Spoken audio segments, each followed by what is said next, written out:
How to learn to invest in stocks. Stock markets are trading forums where a company's shares are bought and sold. Two of the best-known stock markets are the London Stock Exchange and the New York Stock Exchange, although there are stock exchanges throughout the world.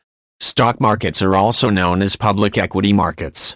Investors using the stock exchanges range from individuals who often trade with relatively small sums of capital to banks, global corporations, hedge funds, and other professional investment groups. The essential underlying feature of a stock exchange is that there is generally no fixed price for any stock. A company's shares are valued by the sum of trading actions that constitute its worth over a period of time. In other words, a company's share price is determined by what traders are willing to buy and sell it at. Whether a share price moves up or down can often depend upon the market's sentiment towards a company or sector. This means that when confidence diminishes, share prices can fall sharply.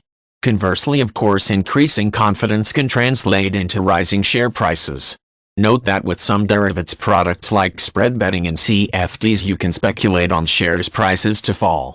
Profits are realized on the stock market by selling shares for a higher value than you initially bought them for.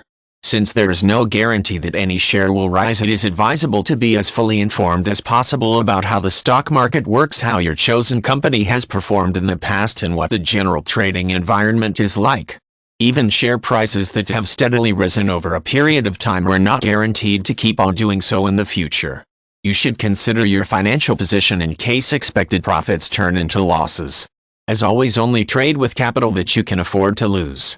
Share prices can be affected by a range of determinants, and the full range of these help constitute the market's combined sentiment. A company's shares can go up or down in value depending on its financial performance as reported in its quarterly, half-yearly, or yearly earnings. Publicly quoted companies are legally required to publish their earnings on a regular basis, typically every quarter.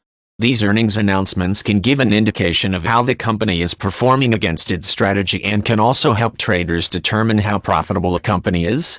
Companies can be positively or negatively affected by events such as chief executive officer appointments or changes, or external events such as accidents. A CEO may have a good reputation and be seen as key to boosting a company's value. A CEO's appointment to a particular company can help boost its share price, although it can also depress a share price if their reputation is less than positive. An accident such as happened to BP with its Gulf of Mexico oil spill can depress a share price. Be aware that political events can have an impact by affecting how a company performs in a national context. Public spending cuts, for example, could negatively affect a company's ability to operate or sell its goods. Likewise, companies that rely on exporting goods or importing raw materials can be affected by currency exchange rates. Financial spread betting and CFDs are leveraged investment products and involve a high degree of risk to your capital and can result in losses that are greater than your initial stake. Ensure that they fit your investment needs, as they might not be suitable for all investors. Ensure that you only speculate with capital you can afford to lose. Before you trade, make sure that you are fully aware of the risk involved, and if required, request independent financial advice.